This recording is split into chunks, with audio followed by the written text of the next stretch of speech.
Sejak pertama kali beroperasi pada tahun 2019 silam, MRT Jakarta telah menjadi tulang punggung baru bagi mobilitas masyarakat ibu kota dan membawa perubahan signifikan dalam pola transportasi publik. Nah, kini proyek ini tengah memasuki fase pembangunan lebih lanjut, termasuk fase 2 yang akan memperluas koneksivitas hingga ke kawasan kota dan juga pengembangan jalur east-west yang diharapkan dapat semakin meningkatkan integrasi transportasi. Untuk membahas lebih dalam mengenai progres terkini, tantangan yang dihadapi, serta bagaimana MRT Jakarta berperan dalam membangun sistem transportasi publik yang lebih modern, efisien, dan berkelanjutan.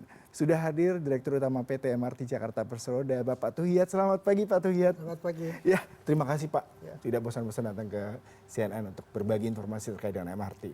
Nah, ini masyarakat pasti bertanya-tanya dan penasaran. Sejauh mana Pak progres dari MRT fase 2 ini dan apakah sudah sesuai target? Lalu kendala apa saja yang dihadapi sejauh ini?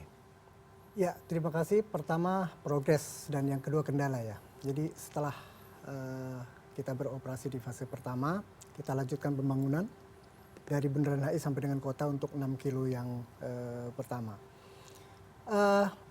Secara total, overall, average progres kita ada di 45%.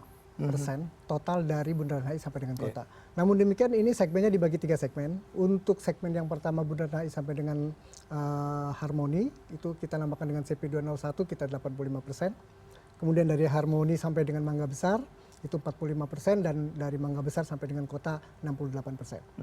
Total average di 45%. Itu progres yang sudah kita lakukan dan ini over target. Kedua, terkait dengan kendala. Nah, kendala memang banyak yang kita hadapi ya. Ada beberapa 4 hal minimal. Pertama, pembangunan menuju arah kota, arah utara itu lingkungan atau area lebar jalan sempit. Begitu sempit, ini sekali lagi kami mohon maaf kepada publik akibat rekayasa lalu lintas yang mengakibatkan pengguna jalan agak terganggu.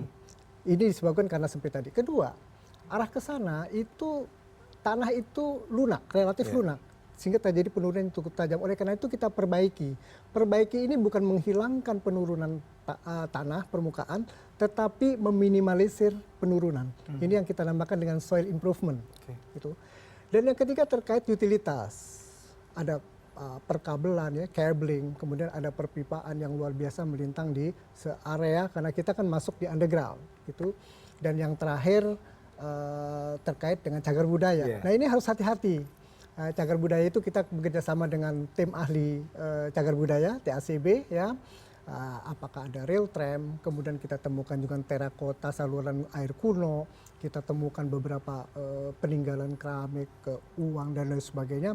Itu kita lakukan dengan sangat hati-hati dan kita tempatkan di satu tempat untuk nanti kita simpan bekerja sama dengan tim TACB. Itu kira-kira kendala yang ada. Di samping kendala yang kita hadapi juga agak sulitnya pengadaan lahan. Kenapa? Underground tetap menggunakan lahan karena kita membutuhkan lahan untuk entrance, kemudian yang kedua untuk cooling tower dan ventilation tower, ini untuk AC. Jadi kita sisi kanan kiri kita butuhkan untuk pengadaan ini. Ini yang sekarang beberapa kita koordinasi dengan pemerintah Provinsi DKI Jakarta. Terima kasih sudah banyak membantu dan kami harapkan ini kita bisa lanjutkan terus sampai dengan selesai proses pengadaan lahan ini. Bapak dengan kompleksitas permasalahan kendala tadi ada 4 poin utama tadi Bapak utarakan. Apakah berpengaruh terhadap target beroperasinya MRT fase 2 ini dan apakah memang memungkinkan jika ada keterlambatan karena beberapa kali revisi dari jadwal target operasionalnya Pak? Kendala yang kami hadapi tadi tentunya dengan dinamika yang begitu cepat gitu ya. Bagaimana caranya? Begitu ada kendala di satu titik, kami berusaha untuk mengakselerate hal yang lain. Gitu kira-kira kita lakukan seperti itu. Jadi secara overall, by akhir 2029 antara Bundaran HI sampai dengan kota kita masih on schedule. Insya Allah masih bisa terlaksana. Namun demikian, proses operasinya akan kami buat 2 segmen, 2 tahap. Tahap pertama insya Allah akhir 2027 kami coba akan mengoperasikan Bundaran HI diteruskan ke sampai dengan stasiun Monas dulu. Nah, berikutnya baru sampai dengan kota. Kira-kira itu. Jadi secara keseluruhan 2009 on schedule, 2027 masih on schedule. Iya, dengan kondisi tadi Bapak utarakan dan target yang memang terus berjalan karena keinginan masyarakat untuk mendapatkan moda transportasi yang terintegrasi tadi, kita bicara mengenai pendanaan Pak. Apakah dengan molornya sedikit, dengan ada tantangan ini berpengaruh Pak? Karena kita mengetahui kerjasama dengan pihak Jepang, dengan JIKA sendiri ini, pendanaannya untuk fase kedua dan mungkin buat proyek berikutnya seperti apa nih Pak? Pendanaan untuk lintas selatan utara itu kita dengan JIKA. Kemudian lintas timur barat fase 1 tahap 1 Pejuan Stefan Medan Satria sampai dengan Tomang juga masih dengan JIKA, tetapi dibarengi dengan co-financing dari Asian Development Bank, gitu ya. Nah, bicara mengenai selatan utara, kita masih bekerja sama dengan JIKA dengan tingkat bunga yang begitu rendah. Namun demikian tantangan bukan tidak ada. Tantangan yang kita hadapi adalah terkait dengan proses tight loan. Jadi utang bersyarat. Yang namanya juga utang bersyarat ya. Nah, ini yang kita namakan dengan STEP. STEP itu adalah special term for economic partnership. Itu artinya 30% more or less itu konten itu harus datang dari Jepang. Baik. Dengan tingkat bunga yang cukup rendah, tenor 40 tahun, including 10% grace period, ya, itu dibarengi tantangannya adalah terkait dengan konten tadi, harus datang dari sana. Apa impactnya? Impactnya, misalnya konsorsium kontraktor utama harus datang dari Jepang. Kemudian konsultan harus datang dari Jepang. Train harus datang misalnya dari Jepang, termasuk signaling dan sebagainya, gitu ya. Pada saat kita lakukan bidding, pasti itu bidder itu akan datang dari Jepang. Pada saat hanya satu yang datang, udah otomatis price akan naik. Sehingga begitu kami evaluasi, akibatnya gagal tender. Selalu terjadi demikian. Mengakibatkan proses project itu akan terpengaruh dari sisi timeline. Harapan kami tentunya MRT Jakarta dalam rangka membangun satu proyek infrastruktur strategik ya nasional di Jakarta, kita ke depan kita harapkan untuk bisa terbuka kerjasama dengan siapapun. Itu kira-kira yang harapan kami berkaca dari posisi kerjasama selama ini. Ya, dengan kerjasama tertunda akibat ada tender di satu pihak yang memang vendor yang mungkin cuma satu, kemudian juga berpengaruh terhadap timeline kerja. Apakah ada solusi lain Pak untuk pengadaan tadi mungkin train setnya, kemudian juga teknologinya dan juga dari pihak developernya sendiri Pak? Kita lakukan komunikasi. Karena ini adalah G2G yang sudah dilakukan, kita melakukan komunikasi dengan pihak Tokyo, ya, terutama kita berkaitan dengan ke Minister of Transport di sana dan JICA. Jadi selama ini solve seperti yang terjadi di CP atau kontak paket nomor 205 tentang signaling track work tadi kemarin, itu gagal sempat 3-4 kali dan pada akhirnya kita punya solusi dan sekarang sudah berjalan. Oleh karena itu signaling tadi baru hanya sekitar 12% sekarang karena terlambat. Jadi kalaupun misalnya stasiunnya sudah jadi, ini belum bisa kita operasikan mengingat ininya terlambat. Tapi mudah-mudahan akhir 2027 untuk segmen Bundaran HI sampai dengan Monas kita bisa operasikan. Nah, kita bergeser ke East West. Mungkin tidak banyak masyarakat dan pemirsa CNN tahu apa proyek berikutnya East West. Sejauh ini seperti apa Pak? Kemudian pendanaannya bagaimana di tengah challenge-nya tadi Bapak katakan di fase kedua yang juga kompleksitasnya kurang lebih pasti menjadi sebuah barometer kerjasama di East West sendiri Bapak. Fase East West itu untuk Pejuan Stadion sudah diresmikan, sudah dicanangkan oleh Bapak Presiden 11 September tahun lalu, 2024 oleh Bapak Joko Widodo ya. Pasca penyelesaian itu sejak posisi tahun 2020 itu kita bergerak sekarang ya untuk pekerjaan yang kita lakukan mengingat saat ini juga kita lakukan upaya tender dulu gitu ya. Nah, tantangan yang kita hadapi sebetulnya bagi MRT Jakarta, sebagaimana saya tadi ceritakan, sudah punya lesson learned sebetulnya, sudah punya pelajaran yang sudah kita lalui, ya. Apakah berkaitan dengan masalah perizinan, AMDAL, LARAP, kemudian izin lingkungan, kemudian yang berkaitan dengan penlok, ya, penetapan lokasi dan sebagainya. Begitupun kita mau masuk kepada area perencanaan, proyek, masuk ke pelaksanaan, termasuk masa pengawasan dan sebagainya, kita punya pengalaman di fase 1. Pengalaman yang sudah kita lakukan itulah menjadi dasar modal kita untuk melakukan East West. Dan tampaknya East West itu tidak lebih mudah dari Selatan Utara. Mengapa? Karena kalau lihat Selatan Utara itu semuanya under road, under jalan. Undergroundnya, under jalan. Tetapi begitu East West nanti itu tidak demikian, karena dia bisa di dapur orang gitu ya, melintang dan sebagainya. Nah, proses ini kami punya satu strategi nanti, terutama yang berkaitan dengan dua hal, bagaimana upaya untuk melakukan pembenahan terhadap utilitas yang tadi, cabling dan piping tadi. Kemudian yang kedua terkait dengan upaya pengadaan lahan untuk Entron dan CTVT. Kira-kira itu nanti. Ya, 2 poin dari utilitas, kemudian pengadaan lahan untuk East West dan juga kompleksitas permasalahan yang jauh lebih besar karena menggunakan tidak di di bawah tanah ya Pak ya, underground. Lalu berarti membutuhkan dana yang lebih besar pastinya Pak. Sejauh ini kerjasama seperti apa yang sudah dilakukan oleh PT MRT sendiri Pak? Terkait pendanaan itu tetap kita menggunakan JICA dengan term and condition yang hampir sama dengan lintas selatan utara ya. Apakah itu terkait dengan tenor, apakah terkait dengan interest, apakah terkait dengan persyaratan lainnya gitu ya. Tetapi di dalam Timur Barat ada satu kelainan gitu ya. Apa lainnya? Penambahannya itu tidak semata-mata JICA kerjasamanya, tapi kita juga gandeng Asian Development Bank, ADB. Jadi JICA co-financing dengan ADB. ADB untuk membiayai pekerjaan yang Timur Barat fase 1 tahap 1 itu yang elevated, yang di atas. Ya, karena ada elevated, ada underground mix gitu ya. Dan JICA tetap membiayai yang underground gitu.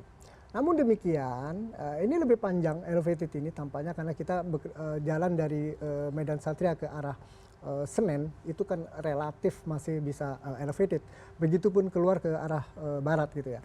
Namun demikian secara absolute amount, mostly JICA masih lebih besar dibandingkan ADB. ADB untuk pendanaan ya Bapak ya. Sampai dengan saat ini kita dengan ADB masih proses negosiasi dan proses pembicaraan, dengan begitupun dengan JICA proses itu sudah firm. Itu kira-kira. Nah, kalau kita bicara mengenai pendanaan tadi Bapak katakan tidak menutup kemungkinan untuk membuka peluang dari pihak swasta lain untuk juga hadir dalam proses East West maupun di fase 2 ya Pak ya. Lalu bagaimana Pak dalam bentuk regulasi kemudian komitmen mereka pihak swasta seandainya mereka memang join dan tertarik untuk mendevelop MRT sendiri Pak? Kalau kita lihat ya, kita ada Phase 1 Stage 1 untuk East West, itu Medan Satria Tomang. Tomang Kembangan kurang lebih 10 kilo, Kembangan Balaraja itu kurang lebih 30 kilo, plus Medan Satria sampai dengan Cikarang, ya, itu banyak pihak swasta, pengusaha properti swasta yang berminat, ya, untuk bisa melakukan proses ini, gitu ya. Ini dari lokal dan juga ada juga yang berminat juga dari luar. Gitu ya, kira-kira seperti itu yang kita lalui. Nah, ke depan memang MRT Jakarta mendorong untuk proses financing itu kita ikutkan partisipasi swasta masuk di dalam pembangunan infrastruktur. Toh di dalam regulasinya yang terakhir sudah diakomodir dengan tegas di situ terkait dengan kerjasama antara pemerintah dengan badan usaha atau KPBU itu di dalam Permen Bappenas nomor 7 tahun lalu, tahun 2023 ya. Itu sudah diatur semuanya bagaimana mekanisme pemerintah dengan swasta, kerjasama dengan swasta. Dan kami sangat mendorong di berikutnya itu pihak swasta bisa ikut partisipasi di dalam pembangunan infrastruktur ini. demi dalam rangka untuk bisa mengurangi beban anggaran negara sebetulnya pihak swasta sangat kami harapkan untuk bisa masuk di dalam minimal proses pembangunan stasiun yang ada gitu kira-kira. Baik. Nah, kalau kita bicara mengenai MRT, pastinya merupakan moda transportasi yang juga terintegrasi dengan beberapa moda transportasi lain, Pak. Ya. Dan itu pasti meningkatkan okupansi ataupun minat para penumpang untuk menggunakan MRT sendiri. Sejauh ini seperti apa, Pak, strateginya terutama kalau nanti ada East West, kemudian fase 2 yang akan segera di launching di akhir tahun 2027? Konektivitas dan integrasi tadi yang saya catat ya. Fase 1 yang sudah beroperasi itu dari tahun ke tahun selalu ridership tiap bulan meningkat tajam gitu ya. Terakhir kita di 2024 di 110 average gitu ya. Dan tahun ini 2025 kita akan tingkatkan di 115.000 penumpang per hari gitu ya. Nah, konektivitas yang terjadi sekarang itu kami khususnya setiap stasiun fase 1 dan nanti fase 2 itu sudah terembed dengan BRT dengan Transjakarta. Kami sebagai backbone, Transjakarta menjadi satu feeder yang cukup bagus ya, cukup baik, win-win kita lakukan dalam rangka untuk mengakomodir publik gitu ya. Nah itu, kemudian untuk sarana prasarananya dalam rangka untuk mensupport itu juga kita melakukan pembenahan di area-area TOD di sekitar stasiun untuk setiap stasiunnya, apakah itu pedestrianisasi, interconnecting dengan building, interconnecting dengan mode lain dan lain sebagainya. Seperti bahkan ya interconnecting dengan rel atau KCI LRT Jabodebek itu terjadi di Duku Atas sekarang. Di kota itu kita nanti akan connect dengan KCI di stasiun kota gitu ya. Beberapa seperti itu. Itu terkait dengan konektivitas. Nah, terkait dengan integrasi sebetulnya itu ada 6 dimensi yang perlu dilakukan untuk membangun infrastruktur public transport terbaik seperti yang terjadi di negara lain, yaitu fisik, integrasi fisik, manajemen, layanan, ticketing system, branding, termasuk di dalamnya database, data warehouse gitu ya. Tapi dari 6 itu 3 saja terlaksana, itu udah lumayan, udah cukup. Yaitu apa? Fisik yang tadi saya ceritakan. Touch antara Transjakarta dengan antara LRT dan sebagainya itu touch. Tapi memang ini butuh waktu, step by step dan butuh dana gitu ya untuk integrasi. Kedua, terkait dengan integrasi manajemen. Saya katakan di sini, ini saya concern sekali di sini. Kenapa? Kita berkaca dari beberapa negara gitu ya. Itu yang kita namakan dengan 4 peran. Peran pertama di dalam melakukan manajemen transportasi di satu wilayah kota itu harus ada policy maker. Policy maker itu dalam hal ini kepala wilayah, gubernur. Kemudian untuk dia bisa menjalankan butuh regulator di bawahnya yang sama dalam hal ini diwakili oleh Dinas Perhubungan. Ini ada peran yang kedua. Dan yang ketiga ada integrator. Integrator itu ada 2, bisa agent, government agent, ya, agent dari pemerintah, seperti yang terjadi di BPPT misalnya, di Kementerian Perhubungan gitu ya. Ini mencontoh di Singapura yang dilakukan oleh LTA Singapura, itu bisa mengintegrasikan semua public transport. Atau agentnya lewat korporasi, corporate agent gitu. Itu yang terjadi di London Underground misalnya, ya, FTL di situ ya. Itu bisa mengkoordinasikan semua public transport, dia integratornya. Nah, Jakarta memang belum nih. Apakah dengan yang sudah proven di negara lain itu bisa kita contoh? Boleh-boleh aja kan. Dan terakhir adalah para operator. Ada MRT, LRT, Transjakarta, komuter, dan lain sebagainya. Dan lain sebagainya ini operator.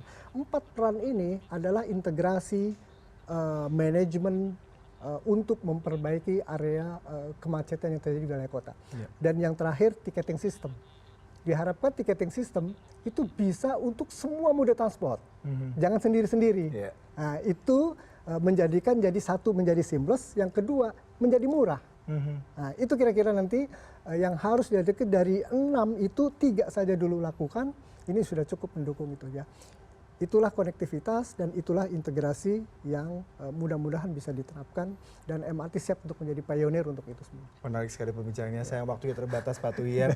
Sudah banyak sekali insight menarik terutama buat kami para pengguna moda transportasi MRT sehingga diharapkan fase kedua targetnya sesuai dengan harapan, kemudian juga isu juga tercapai selama semua bisa berkolaborasi baik pemerintah, pihak swasta dan juga masyarakat ini Pak ya sebagai pengguna moda transportasi untuk mencintai juga untuk menggunakan transportasi umum dengan baik. Terima kasih Pak untuk